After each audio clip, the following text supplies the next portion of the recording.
आपकी ड्रीम 11 तैयार है।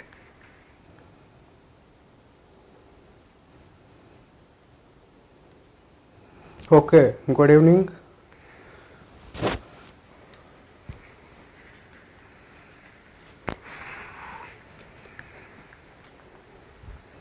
तो शुरू करते हैं आज का लेक्चर। हाँ, आवाज़ जा रही है? गुड इवनिंग प्रीति। तो रोज की तरीके से हम आज का लेक्चर शुरू करेंगे और जो पहला क्वेश्चन है वो आपकी स्क्रीन पे है।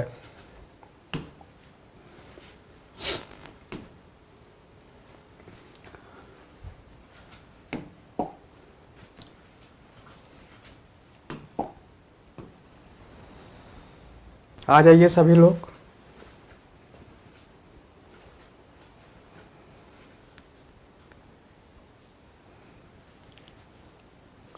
तो क्वेश्चन नंबर एक ये है कि who among the following was nominated as first satyagrahi by Mahatma Gandhi for the individual satyagraha of 1940। तो आपको ये बताना है कि जब गांधी जी ने और व्यक्तिगत सत्याग्रह शुरू किया था, इंडिविजुअल सत्याग्रह शुरू किया था 1940 में, तो सबसे पहले किसने ज्वाइन किया था? आपके ऑप्शन है विनोबा भावे, जवाहरलाल नेहरू, श्रीमती सरला देवी और लाल बहादुर शास्त्री। तो इसके बारे में आपको मैं हल्का सा बताऊंगा। एक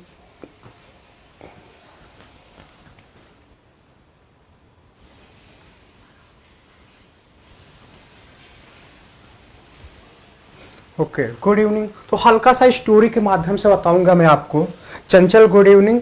तो मैंने आपको 1930 के आसपास की पूरी स्टोरी बताई है। आज मैं आपको 1940 के इर्द गिर्द की पूरी स्टोरी बताऊंगा और बहुत ही स्टोरी के माध्यम से बहुत ही इजी लैंग्वेज में आपको बताऊंगा। और आप एक बार समझ गए तो हमेशा के लिए छुट्टी है आपके लिए। तो आपको बता दूं मैं इसमें होता क्या है। जब 1940 के बाद 1935 में आप सभी को पता है कि गवर्नमेंट ऑफ इंडिया एक्ट आता है। 1935 में गवर्नमेंट ऑफ इंडिया एक्ट आता है। इसके बाद जब कांग्रेस इलेक्शन होता है तो 11 प्रोविंस में इलेक्शन होता है और 11 प्रोविंस में से 6 प्रोविंस में कांग्रेस की फुल बहुमत की सरकार बनती है शुरुआत में। इसके बाद क्या होता है, 2 प्रोविंस में और कांग्रेस की सरकार बन जाती है, वो गठबंधन से बनती है। और 3 प्रोविंस में कांग्रेस की सरकार नहीं बनती है। इसको मैंने एक ट्रिक बनाया है। वो 3 प्रोविंस कौन से थे तो आप ऐसे याद कर लो, ठाकुर बीपी सिंह। बीपी सिंह आप याद कर लो।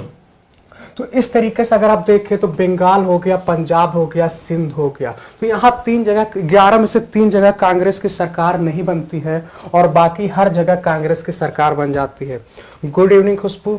तो अभी मैं आपको 1940 के इर्द गिर्द की पूरी स्टोरी बता रहा हूँ। 1930 के आसपास की स्टोरी आप समझ चुके हो। तो जब अब यहाँ क्या होता है, जब कांग्रेस का इलेक्शन हो जाता है और कांग्रेस जीत जाता है, हल्का सा यहाँ समझना आप। मुस्लिम लीग, आप सभी जानते हैं मुस्लिम लीग के जो हेड थे उसमें जिन्ना थे और इनका गवर्नमेंट एक भी जगह इनको सीट नहीं मिलता है। तो ये समझ गए थे कि हम जहाँ जो मेरी मेजॉरिटी वाली एरिया है जहाँ मुस्लिम है वहाँ भी हम नहीं जीत पा रहे हैं। और यहीं से ये समझ गए थे कि हमारा भारत में कुछ नहीं होने वाला। तो ये मुस्लिम लीग अलग से पाकिस्तान की डिमांड करना शुरू कर दिए थे। अब इसके बाद क्या होता है, वर्ल्ड वार 2 शुरू हो जाता है। आप सभी को पता है वर्ल्ड वार 2 जब शुरू होता है तो भारत के उसमें वायसराय थे लिन लिथगो इस उस समय भारत के वायसराय थे। इन्होंने क्या किया, इन्होंने एक गलती कर दिया। इन्होंने ये बोल दिया कि वर्ल्ड वार में भारत भी शामिल है ब्रिटेन के तरफ से। इससे क्या हुआ, जो कांग्रेस के मिनिस्टर जो चुने गए थे 6 प्रोविंस में, वो बहुत गुस्सा हुए। पूरे भारत के कांग्रेस के लीडर, उन्होंने क्या किया, अपने पोस्ट से रिजाइन दे दिया। जब अपने पोस्ट से रिजाइन दे दिया, और क्यों रिजाइन दिया था कि तुम हमसे बिना पूछे वर्ल्ड वार 2 में हमें कैसे शामिल कर दिए। वर्ल्ड वार 1 में क्या हुआ था आप सभी लोग जानते हो। गांधी जी ने सपोर्ट किया था कि इंडियंस को वर्ल्ड वार 1 में शामिल होना चाहिए, लेकिन वर्ल्ड वार 2 में कोई भी नहीं सपोर्ट किया कि कोई भी इंडियंस उसमें शामिल हो। जब उन्होंने डिक्लेयर किया और कांग्रेस के सारे मेंबर ने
अब आवाज जा रही होगी सभी के पास।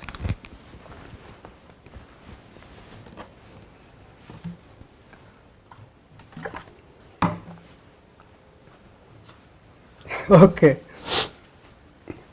हाँ, तो शुरू करते हैं आगे का। सभी को गुड इवनिंग। अब आवाज जा रही होगी सभी के पास। हाँ, तो हम कहाँ थे? अगस्त आफर के पास थे। अगस्त आफर दिया जाता है ब्रिटिश द्वारा, फिर हमें एक लॉलीपॉप दिया जाता है और ये बोलते हैं कि चलो हम तुम्हें अगस्त आफर देते हैं, तुम लोग अपने लोगों को भेजो, वर्ल्ड वार 2 में शामिल करो इंडियंस को। लेकिन वो अगस्त आफर 2 में क्या देते हैं? वो हमें डोमिनियन स्टेटस देते हैं, और वो तो हम कब का मांग रहे थे, स्वदेशी मूवमेंट के समय मांग रहे थे, तो हम लोग अगस्त आफर को रिजेक्ट कर देते हैं, अगस्त आफर को। चलो अब क्या हुआ, इंडियन कांग्रेस जो थी उन्होंने अगस्त आफर को रिजेक्ट तो कर दिया, पर अब करे तो क्या करे? तो गांधी जी ने सोचा, गांधी जी ने इंडिविजुअल सत्याग्रह शुरू किया 1940 में। इंडिविजुअल सत्याग्रह गांधी जी ने 1940 में शुरू किया, और इन्होंने बताया कि ये हम इसलिए शुरू कर रहे हैं ताकि हम बता दें कि हम कमजोर नहीं हैं, हम सपोर्ट नहीं कर रहे हैं ब्रिटेन का वर्ल्ड वार 2 में। और इसमें जो पहले इंसान थे वो थे विनोबा भावे, आचार्य विनोबा भावे। ये वही विनोबा भावे हैं जिन्होंने 1950 में भूदान आंदोलन शुरू किया था। फिर दूसरे नंबर पे कौन शामिल हुआ था? वो थे जवाहरलाल नेहरू। और तीसरे नंबर पर अगर पूछ ले महिला सबसे पहले कौन शामिल हुई थी, तो वो श्रीमती सरला देवी। तो बहुत इंपॉर्टेंट क्वेश्चन है, ये क्वेश्चन अक्सर पूछा करता है। गुड इवनिंग गंगा वर्मा जी। तो ये आप देख लो, सरला वर्मा नंबर 1 पे विनोबा भावे, जवाहरलाल नेहरू, फिर सरला देवी। अब इसके बाद हम देखेंगे क्या होता है। जब ये आंदोलन चल ही रहा था, फिर हमें ये लोग एक और ऑफर देते हैं। वो ऑफर क्या होता है? Cripps mission. भारत आता है क्रिप्स मिशन। जब हम अगस्त ऑफर को रिजेक्ट कर देते हैं तो ये 1942 में क्रिप्स मिशन भेजते हैं। और क्रिप्स मिशन में फिर वही कहानी होती है कि हम भाई कॉन्स्टिट्यूएंट असेंबली देंगे, तुम्हें संविधान बनाने को देंगे, और जो फॉरेन पॉलिसी है, जो डिफेंस है, वो हमारे अंदर होगा। फिर हम लोग इसे रिजेक्ट कर देते हैं क्योंकि हमको ये चाहिए ही नहीं था, हमें तो फुल इंडिपेंडेंस चाहिए था। तो फिर हम इसे जैसे ही रिजेक्ट करते हैं, जितने भी इंडियंस थे वो समझ चुके थे ये मानने वाले नहीं है, ये सब सीधी बात से नहीं मानेंगे, क्योंकि अगस्त ऑफर देते हैं। फिर क्रिप्स मिशन में वही कहानी दोहरा रहे थे। और आपको बता दो 1942 में ब्रिटेन का जो पीएम था विंस्टन चर्चिल था, और विंस्टन चर्चिल चाहता ही नहीं था कि भारत आजाद हो। क्यों? इसीलिए उसने ऐसा एक प्रोविजन रखा था कि इंडियंस उस पर एग्री हो ही नहीं सकते थे। उन्होंने प्रोविजन ये रखा था कि अगर कोई प्रोविंस भारत का एग्री नहीं करना चाहता है तो वो एक अपना अलग से संविधान बना सकता है। तो सोचो आप भारत के वैसे इतने पार्ट हो जाएंगे।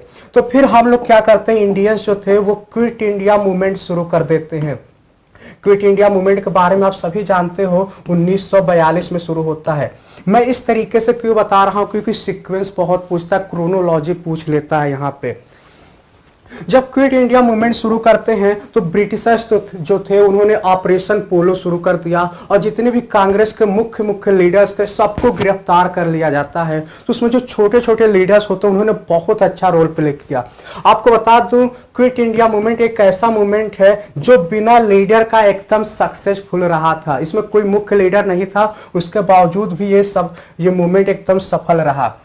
तो ये क्विट इंडिया मूवमेंट होता है, आप सभी को पता है कहाँ से शुरू होता है, मुंबई से शुरू किया था गांधी जी ने। पहली बार उन्होंने हिंसक रूप से बोला था करो या मरो, अब तो आज़ादी हम लेके ही रहेंगे। और उधर वर्ल्ड वार 2 भी हो रहा था। तो अब इसी समय एक काम और हो जाता है, और मजबूरन जो ब्रिटिशर्स थे उनको आज़ादी हमें देनी पड़ती है। क्या होता है, क्या नाम है, सुभाष चंद्र बोस जी का नाम आप लोग जानते होंगे, और अभी इनका 23 जनवरी को पराक्रम दिवस के रूप में इनका जन्म दिवस मनाया जाता है। 23 जनवरी को पराक्रम दिवस मनाया जाता है। उधर से अपनी हिंद फौज की आर्मी लेके आ जाते हैं, और सिंगापुर जापान साइड से, और जब ये लेके आ जाते हैं उधर से भी प्रेशर इनके ऊपर हो जाता है, इधर इंडिया के अंदर से भी प्रेशर। भारत आना मतलब कि समझ लो देश का आजाद हो गया। जब कैबिनेट मिशन भारत आया था जी एकदम सही बता रहे हैं आप लोग। जब कैबिनेट मिशन भारत आया तो उसने कहा, चूंकि पाकिस्तान जो चाहता था कि वो अलग से एक पाकिस्तान की डिमांड कर रहा था, पर कैबिनेट मिशन आया और मुस्लिम लीग की इस डिमांड को उसने रिजेक्ट कर दिया। और कांग्रेस, उसने क्या बोला कैबिनेट मिशन ने, जो रेजिडुअल पावर होगा वो प्रोविंस के पास होगा। तो इस तरीके से अगर देखा जाए तो न कांग्रेस खुश था कैबिनेट मिशन से, न मुस्लिम लीग खुश था, पर इन दोनों के पास कोई ऑप्शन नहीं था। उन्हें एट लास्ट उस पर एग्रीमेंट अपना देना ही होता है। दोनों कैबिनेट मिशन पे मान चुके थे, पर दिक्कत ये होता है, नेहरू जी ने एक जगह स्पीच दिया और नेहरू जी ने उस स्पीच में ये बोल दिया कि आने वाले समय में जब हम इलेक्शन जीत जाएंगे तो ये जो प्रोविंस को रेजिडुअल पावर दिया गया है इसको हम चेंज करके सेंटर को दे देंगे। इसका मतलब ये होता है कि प्रोविंस ज्यादा स्ट्रांग होगा, सेंटर कमजोर होगा, और ऐसा बिल्कुल भी कांग्रेस वाले नहीं चाहते थे। जैसे ही नेहरू जी ने ये बात बोला, मुस्लिम लीग के जो लीडर थे जिन्ना, बहुत गुस्सा हुए और वो समझ गए कि यहां मेरा कुछ नहीं होने वाला, अब तो मुझे पाकिस्तान चाहिए ही चाहिए, चाहे जितने खून खराबा हो जाए। आपको बता दूं, देश को आजाद कराने में उतने लोग नहीं शहीद हुए जितने कि इंडिया पाकिस्तान विभाजन के समय लोग शहीद हो गए। रात को लोग सोए थे, क्योंकि पंजाब का विभाजन हुआ, रात को लोग सोए थे अपने घर में और सुबह जगे तो उन्हें पता चला कि मैं तो किसी और मुल्क में हूं। इतनी बुरी हालत थी, बहुत सारे लोग मारे गए, ये उस समय की स्थिति रही थी। तो किसी तरीके से ये 1 साल चला था, फिर फाइनली क्या होता है, माउंटबेटन प्लान आता है। माउंटबेटन प्लान जब इंडिया आता है और फाइनली ये एक्सेप्ट कर लेता है कि चलो भाई पाकिस्तान को अलग दे दो, इंडिया को अलग बना दो, और एट लास्ट ये माउंटबेटन प्लान है और यहाँ से अलग से पाकिस्तान बन जाता है और अलग से इंडिया बन जाता है। तो आपने ये पूरी स्टोरी सुनी और आपको मैंने 1930 के इर्द गिर्द वाली पूरी कहानी बताई थी और आज मैंने 1940 के इर्द गिर्द की पूरी कहानी बताई है। आई होप आपको पूरी कहानी समझ आ चुकी होगी। चलिए अब हम चलते हैं आज के अगले क्वेश्चन पे, और ये क्वेश्चन मैंने लिया है पॉलिटी से। इसका आंसर दो सभी लोग कि पोर्टफोलियो सिस्टम किसने इंट्रोड्यूस किया था और किस समय किया था, जल्दी से बताओ आप लोग। Lord Dalhousie charter act 1853, Lord Ripon government of India act 1892, Lord Canning government of India act 1858 या Lord Canning government of India act 1861। आपको बता दूं मैं, पोर्टफोलियो सिस्टम होता क्या है, मंत्रालय बनाना। ये पहली बार कब शुरू हुआ था कि मिनिस्टरशिप बांट दिया गया। सबसे पहले रीता जी ने आंसर दिया है, दूसरे का बी आंसर दिया आपने लॉर्ड रिपन 1892। बाकी लोग भी जल्दी से आंसर दो, चंचल जी ने बी दिया है और भी बाकी लोग जल्दी से आंसर दो। तो मैं आपको बता दूं ये पहली बार जो आया था 1861 में। अगर देखा जाए तो 1859 में इसे दिया था, किसने दिया था, लॉर्ड कैनिंग ने। लॉर्ड कैनिंग ने 1859 में दिया था और 1861 से ये शुरू हो गया था। इसका मतलब ये होता है मिनिस्ट्रीशिप बांट देना, जैसे डिफेंस मिनिस्टर होता, होम मिनिस्टर होता, फॉरेन मिनिस्टर। तो ये शुरुआत हुआ था 1861 से। आपको बता दो इसमें जो वायसराय था भारत का वो लॉर्ड कैनिंग था, और लॉर्ड कैनिंग बहुत इंपॉर्टेंट है क्योंकि ये लास्ट सबसे आखिरी गवर्नर जनरल था और पहला सबसे फर्स्ट वायसराय था। तो ये बहुत इंपॉर्टेंट है आपके लिए। फर्स्ट वायसराय कौन है, तो लॉर्ड कैनिंग है। गंगा वर्मा जी ने लॉर्ड रिपन नहीं, वो नहीं होगा, लॉर्ड कैनिंग जी होंगे। हल्का सा इनके बारे में हम और जानेंगे क्योंकि ये बहुत इंपॉर्टेंट है आपके लिए। लॉर्ड कैनिंग की बात करें तो इनका टिन्योर जो था 1856 से लेके ये लॉर्ड डलहौजी के बाद आते हैं और 1856 से 1962 तक रहते हैं। और इनकी बात करो तो इनके समय जो बना था, यूनिवर्सिटी बना था। यूनिवर्सिटी कौन सी यूनिवर्सिटी बनी थी, कलकत्ता की, बॉम्बे की और मद्रास की। ये 3 यूनिवर्सिटी इनके समय बनी थी। और इसी के बाद 1862 में 3 हाई कोर्ट बना था, और ये कब बना था, कलकत्ता, बॉम्बे, मद्रास का हाई कोर्ट बना था। और 1866 में इलाहाबाद का हाई कोर्ट बना था। तो ये आप ऐसे याद कर सकते हो, शुरुआत में यूनिवर्सिटी बनी थी, फिर उसके बाद हाई कोर्ट बना था। ओके, तो इसके बारे में हल्का सा हम जानेंगे इस एक्ट के बारे में। ये एक्ट बहुत इंपॉर्टेंट है, वैसे देखा है तो ब्रिटिश की सारी एक्ट इंपॉर्टेंट है। आपको मैं हल्का सा एक स्टोरी बताऊंगा, मैं डिटेल में आज नहीं बताऊंगा, धीरे धीरे आपको बताऊंगा ताकि आप बोर भी ना फील करें और आपको याद भी हो जाए। जब ब्रिटिशर्स भारत आते हैं तो धीरे धीरे वो कब्जा करना शुरू कर देते हैं, और जैसा कि आप सभी को पता है बैटल ऑफ प्लासी होता है, तो बंगाल को सब हथिया लेते हैं। फिर इसके बाद पानीपत का तीसरा युद्ध होता है 1761 में, तो इससे क्या होता है मराठा कमजोर हो जाता है। फिर बैटल ऑफ बक्सर होता है 1764 में, तो इसी समय इलाहाबाद की संधि साइन होती है, और इलाहाबाद की संधि में दीवानी राइट साइन होता है।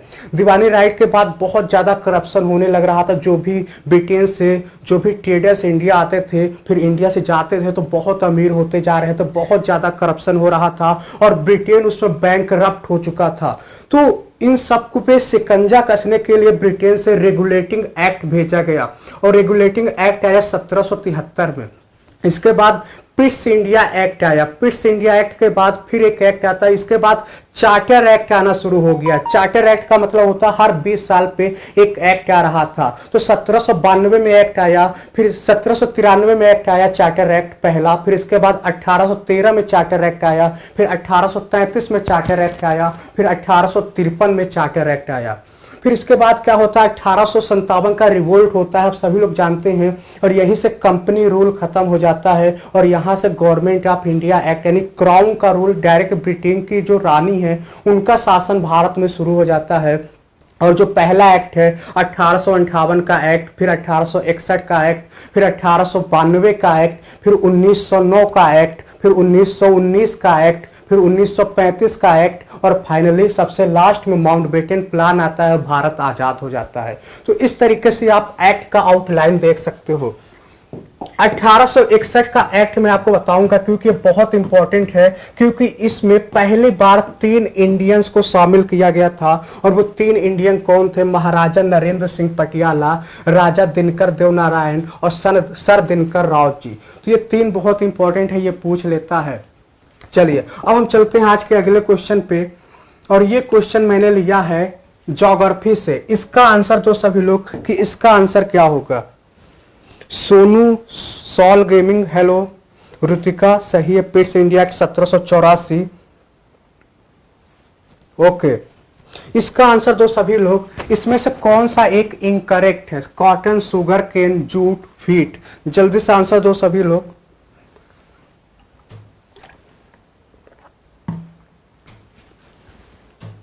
Not Audible. ओके, तो इसका आंसर मैं आपको बता देता हूं। इसमें से आप देख रहे होंगे कॉटन होगा, शुगर केन है, जूट है और व्हीट है। ये ऊपर वाले जो तीनों क्रॉप हैं ये कॉमर्शियल क्रॉप हैं, और नीचे वाला जो क्रॉप है ये अगर देखा है तो ये अलग क्रॉप है। गेहूं है, गेहूं को व्हीट कहते हैं। क्या हो रहा है? इसको वो करिए थोड़ा। चलो, तो अब हम हल्का सा इसके बारे में समझेंगे। आज मैंने आपको ट्रिक बताया था रबी क्रॉप के बारे में, और खरीफ क्रॉप के बारे में, और कैश क्रॉप के, कमर्शियल क्रॉप के बारे में। तो ये तीनों का ट्रिक मैंने बताया था, उसी आधार पे आप इसको देख सकते हैं, और ये बहुत ही इंपॉर्टेंट है। और रीता जी ने आपका आंसर सही है, गेहूं आपने बताया है। चलो, तो ये हमने देखा इसके बारे में। जिसने भी ट्रिक नहीं देखा है जाके ट्रिक देखो। और रबी क्रॉप, खरीफ क्रॉप बहुत इंपॉर्टेंट है आपके लिए, इससे क्वेश्चन आते ही रहते हैं। इसका आंसर तो सभी लोग ओके, इसका आंसर तो सभी लोग। अभी जो 2021-22 में ह्यूमन डेवलपमेंट रिपोर्ट आया है, इसमें इंडिया का रैंक क्या है? जल्दी से आप लोग बताओ। HDI जो है ह्यूमन डेवलपमेंट इंडेक्स निकालता है, UNDP इस इंडेक्स को निकालता है, इसमें इंडिया की रैंक क्या है? बहुत इंपॉर्टेंट है, इससे बहुत सारे क्वेश्चन पूछ लेता है। आपके ऑप्शन है 130, 131, 132 और 134। जल्दी से बताओ आप लोग, तब तक मैं आपको इसके बारे में हल्का सा बता दूं। HDI क्या होता है? ये अपने देश में अगर देखा है तो देश में विकास के आधार पर लोगों का कितना ग्रोथ हो रहा है उसके बारे में ये इंडेक्स बताता है। भारत 2 स्थान नीचे गिर चुका है। भारत का रैंक था 130, अब है इस बार 132। तो इस तरीके से आप देख सकते हैं। हल्का सा हम इसके बारे में जानेंगे क्योंकि ये बहुत इंपॉर्टेंट इंडेक्स है आपके लिए। इस इंडेक्स को 1990 से शुरू किया गया था। 1990 में इस इंडेक्स का शुरू हुआ था। आप सभी जानते हैं 1990 में एलपीजी भी अपनाया गया था। और इसे पब्लिश कौन करता है? United Nation Development Programme. ठीक, इसमें क्या होता है हल्का सा वो भी हम जानेंगे। और इस बार का जो थीम था वो था uncertain times unsettled life shaping our future world in transformation. इसके बाद अगर देखें तो इसमें 4 इंडिकेटर होता है। गंगा वर्मा जी ने आपने बी बताया है, 132 सही आंसर है। 4 इंडिकेटर के आधार पर ये रैंक निकालते हैं। पहला है life expectancy at birth, expected year of schooling, mean year of schooling and gross national income. अगर जेंडर इनइक्वालिटी इंडेक्स की बात करें तो इंडिया का रैंक है 122।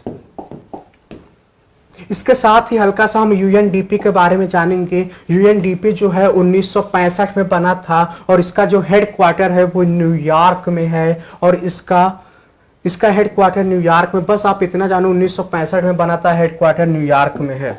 चलो अब हम चलते हैं आज के अगले क्वेश्चन पे। और ये क्वेश्चन मैंने लिया है इन्वायरमेंट से। तो इसका आंसर तो सभी लोग, project elephant was launched in the which year. कल मैंने आपको बताया था टाइगर प्रोजेक्ट के बारे में, आज ये है एलिफेंट के बारे में। आपको ये बताना है कि प्रोजेक्ट हाथी कब शुरू हुआ था? 1973, 1982, 1992 के बारे में, या 2002?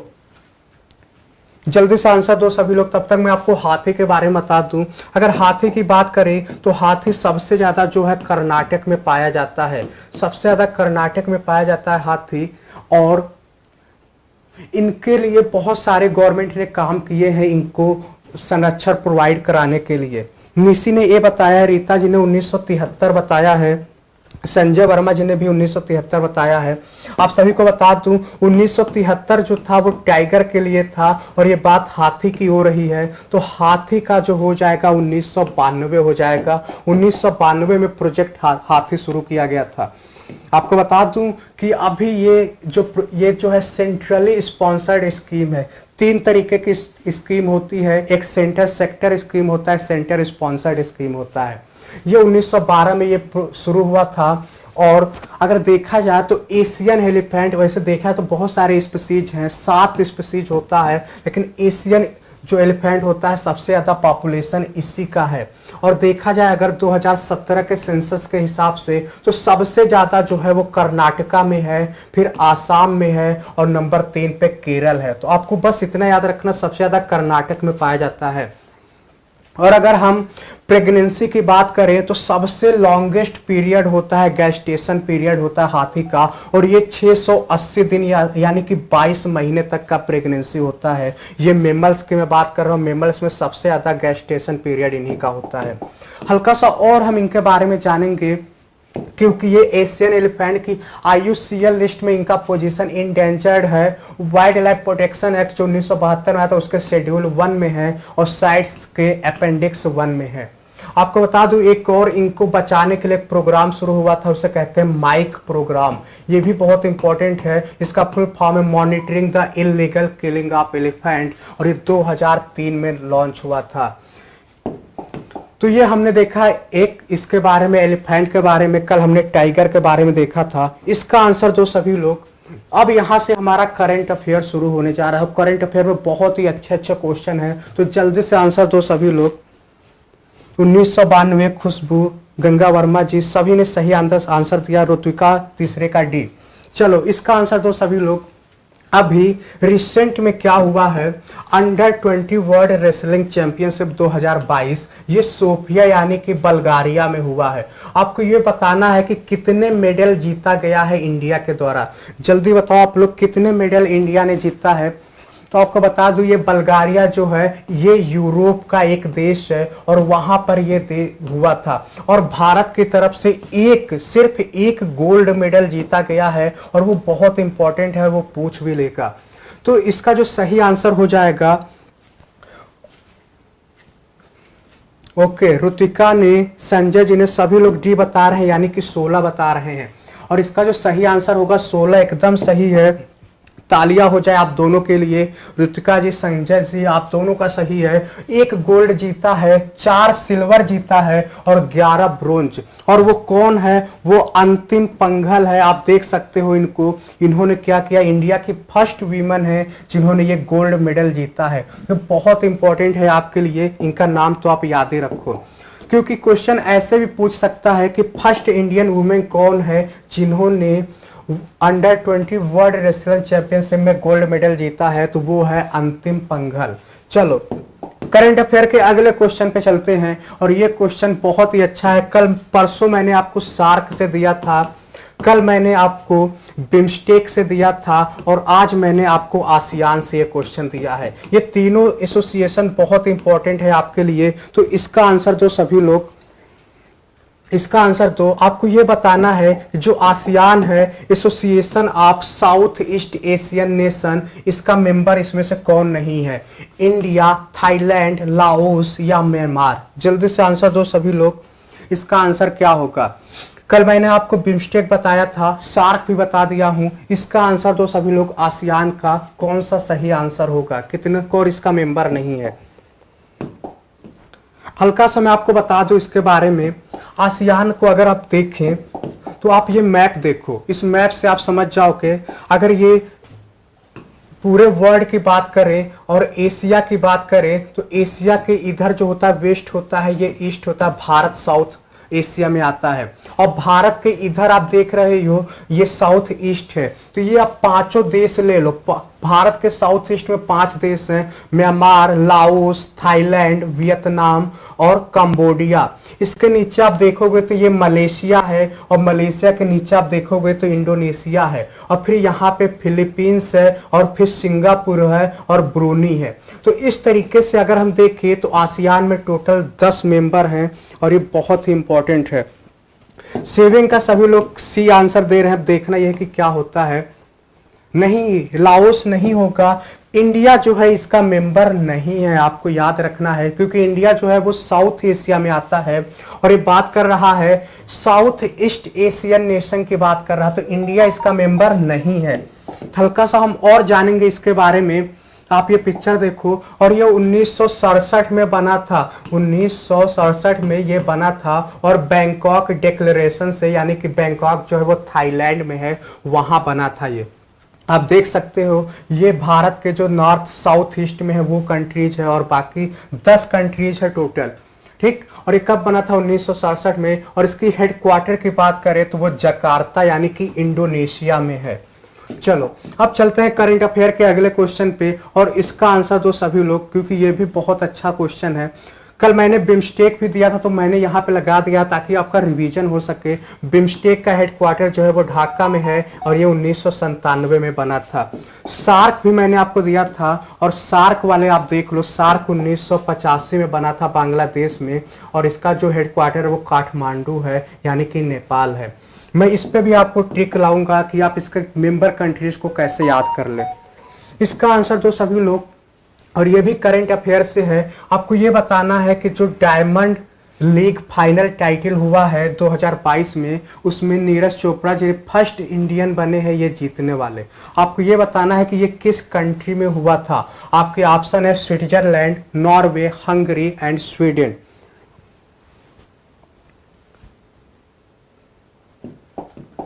कुछ लोगों ने सही आंसर दिया, जिसने भी भारत आंसर दिया था उनका सही आंसर है।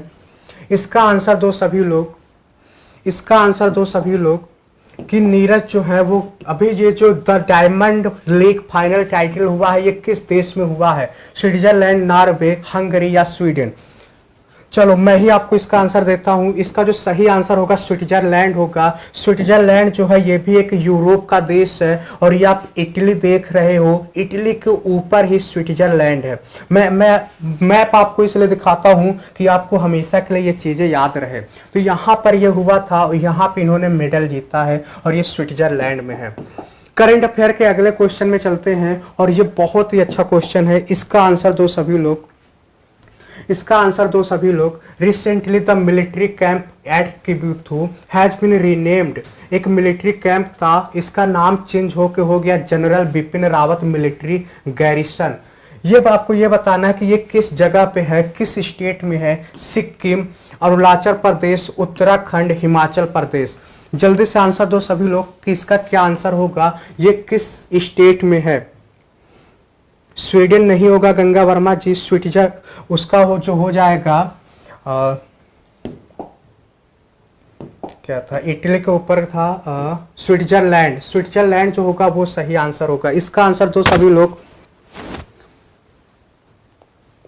मैं आपको बता दूं इनके बारे में। ओके खुशबू, कोई बात नहीं। सबसे पहले ऋतिका ने बोला है अरुणाचल प्रदेश। अब देखना यह है कि क्या ये सही है। मैं इनके बारे में बता दूं, ये जनरल बिपिन रावत हैं। ये भारत के first chief of defence staff बने हैं और इस समय एक कोई और है। तो आपको ये याद रखना है क्योंकि बहुत इंपॉर्टेंट है, क्योंकि ये पहली बार अगर कोई पोस्ट बना है और ये 4 स्टार वाला पोस्ट है, तो ये बहुत इंपॉर्टेंट है। ये चीफ ऑफ डिफेंस स्टाफ क्या होता है, भारत में 3 तरह की आर्मी है। कौन सी एक आर्मी होती है, एक नेवी है और एक एयरफोर्स है। तीनों को जो हेड होता है वो चीफ ऑफ डिफेंस स्टाफ है। तो ये जो है अरुणाचल प्रदेश एकदम सही आंसर है। सभी लोगों ने सही आंसर दिया। खुशबू, गंगा वर्मा, संजय, ऋतिका सभी ने सही आंसर दिया है। ऋतिका ने सबसे पहले आंसर दिया, आपने एकदम सही आंसर दिया है। और ये बता दो आपको, जो प्रेजेंट में अगर आप देखें तो ये अरुणाचल प्रदेश है। मैंने आपको और भी बताया है, अगर हम भारत की बात करें तो सबसे ईस्टर्न मोस्ट पॉइंट है किबुथु, और ये कहाँ है, अरुणाचल प्रदेश में। तो आप इस तरीके से भी इसको याद कर सकते थे। चलो, अरुणाचल प्रदेश बॉर्डर किससे शेयर करता है, तो भूटान से, तिब्बत से और इधर म्यांमार से। अब हम चलते हैं करंट अफेयर का आखिरी क्वेश्चन है, फिर इसके बाद हमारा रैपिड फायर शुरू हो जाएगा। और ये जो है अगर अभी का current chief of defence staff पूछ ले तो वो अनिल चौहान जी हैं, बहुत इंपॉर्टेंट है। और ये 2nd नंबर पे हैं। बिपिन रावत जी की डेथ हो गई थी, आप सभी को पता है, उनकी हेलीकॉप्टर क्रैश हो गया था। अब करंट अफेयर का आखिरी क्वेश्चन है, इसका आंसर दो सभी लोग। संजय जी ने फर्स्ट सीडीएस एकदम सही है। खुशबू आपने ए बताया है। इसका आंसर दो सभी लोग। कौन सा ऐसा स्टेट है जो पहली बार फर्स्ट कार्बन फ्री स्टेट बन चुका है, उत्तराखंड, केरल, असम या हिमाचल प्रदेश। जल्दी से आंसर दो सभी लोग।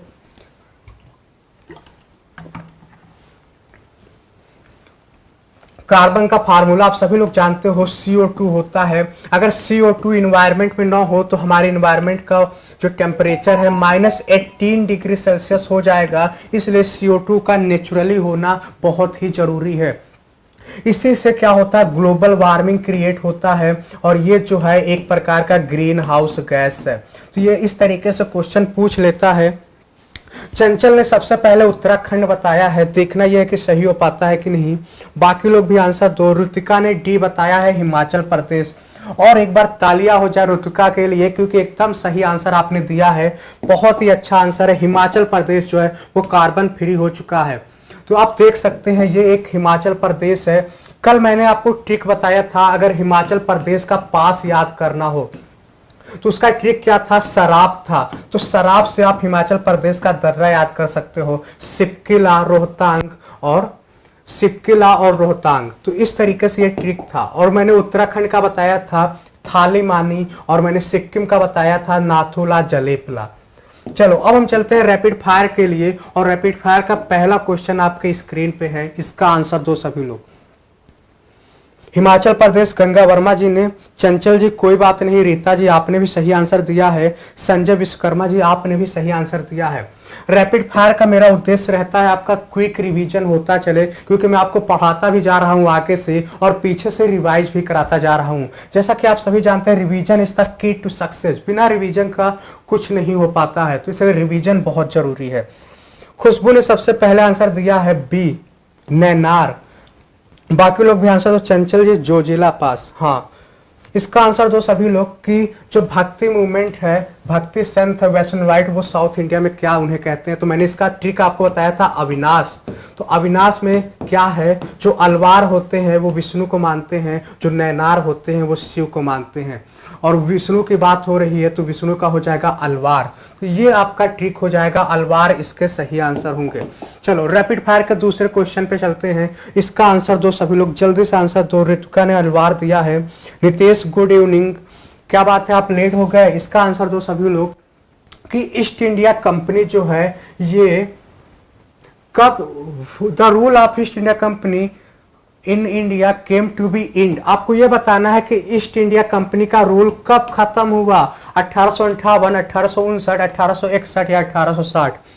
जल्दी से आंसर दो सभी लोग, इसका आंसर दो। अभी मैंने आपको पहले वाले क्वेश्चन में बताया भी था, देखते हैं कौन आंसर दे पाता है। ईस्ट इंडिया कंपनी का रूल कब खत्म हुआ भारत में?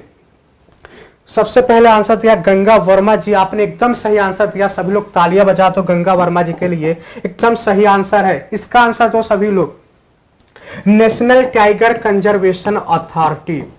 आपको यह बताना है कि ये कब स्टेब्लिश हुआ, ये कब बना था। आपके ऑप्शन 1973, 1992, 2005 या 2014। जल्दी से आंसर दो आप सभी लोग, नेशनल टाइगर कंजर्वेशन अथॉरिटी कब बना था? कमेंट बॉक्स में जल्दी आंसर दो सभी लोग। खुशबू आपका नेटवर्क इशू आपका, इसीलिए देर से आंसर आ रहा, कोई बात नहीं, आप देखते रहो।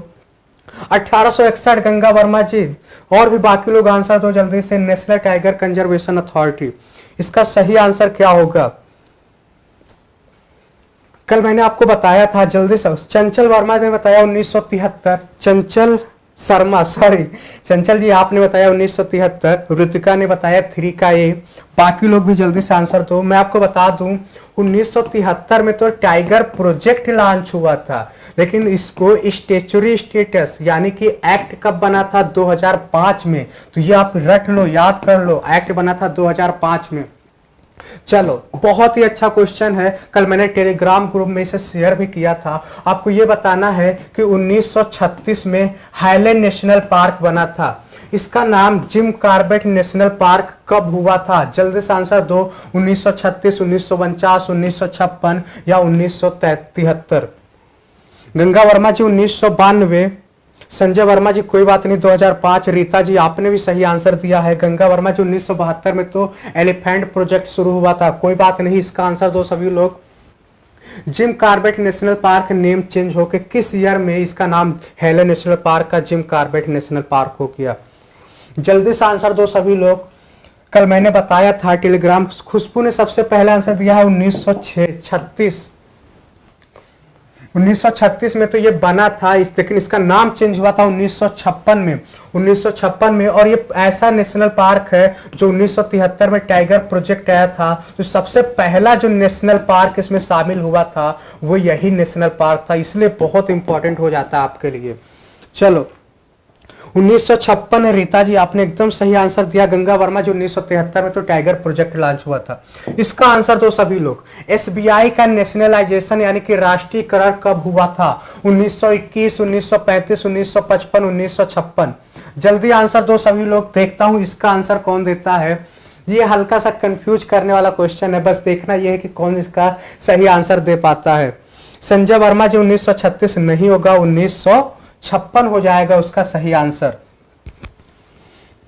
इसका आंसर दो सभी लोग, एसबीआई जो है कब बना था, नेशनलाइज कब हुआ था? गंगा वर्मा जी ने सबसे पहले आंसर दिया 1955, खुशबू ने 1935 बोला है। बाकी लोग भी जल्दी से आंसर दो, इसका क्या होगा? संजय वर्मा जी ने 1935, गंगा वर्मा जी के लिए तालियां हो जाए। 1955 एकदम सही आंसर है, और 1956 तो जिम कॉर्बेट नेशनल पार्क आप याद रखो, 1955 आप एसबीआई को याद रखो। चलो, रैपिड फायर के अगले क्वेश्चन पे चलते हैं, इसका आंसर दो सभी लोग। चंचल जी 1935 नहीं होगा, रीता जी 1935 नहीं होगा, 1955 होगा, और खुशबू आपने भी एकदम सही आंसर दिया है। आपको यह बताना है प्रकृति का क्लीनर कौन है, इसमें से कौन ऐसा जो नेचुरली क्लीन करता है? उपभोक्ता यानी कि कंज्यूमर, प्रोड्यूसर और डिकम्पोजर या स्कैवेंजर या सहजीवन या सिम्बायोसिस, म्यूचुअलिज्म। तो आप इसका आंसर दो। रैपिड फायर क्वेश्चन 6 का आंसर दो सभी लोग। इसका क्या आंसर होगा?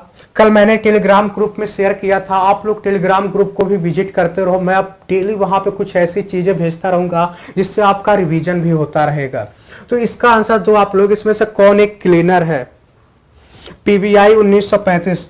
हाँ, 1935 में तो आपको पता है कि आरबीआई बना था, 1935 में आरबीआई बना था, और 1921 में 3 बैंक मर्ज हुआ था एक में, फिर वही आगे चल के एसबीआई बनता है।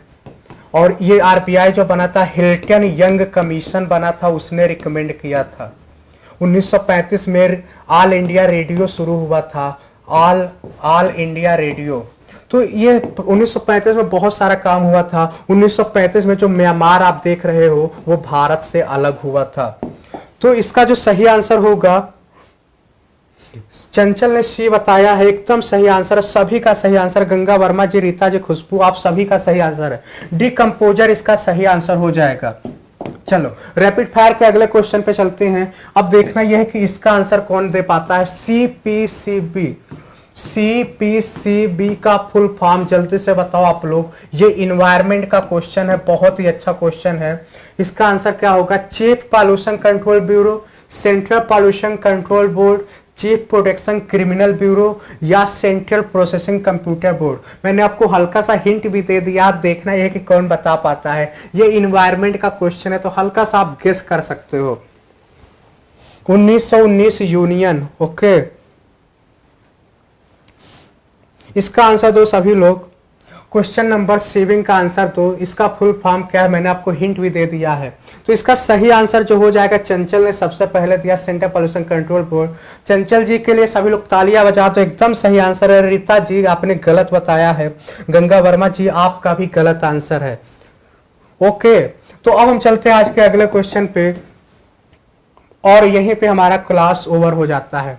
तो कैसा रहा आज का क्लास, और आप कमेंट बॉक्स में जरूर बताया करें कैसा रहा क्लास, और आज की क्लास कैसी रही, क्वेश्चंस का पैटर्न कैसा था और आपकी तैयारी कैसे चल रही, जरूर बताएं आप लोग। ओके, तो चलते हैं, फिर मिलते हैं कल इसी समय पे। आप लोग समय से आया करें, 7:30 पे क्लास शुरू हो जाता है।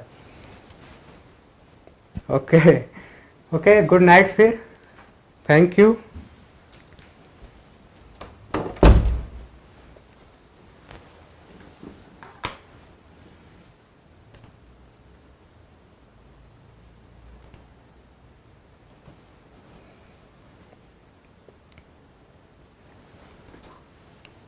जी बिल्कुल इंटरेस्ट आएगा, अगर आप डेली क्लास लेते हो तो इंटरेस्ट जरूर आएगा।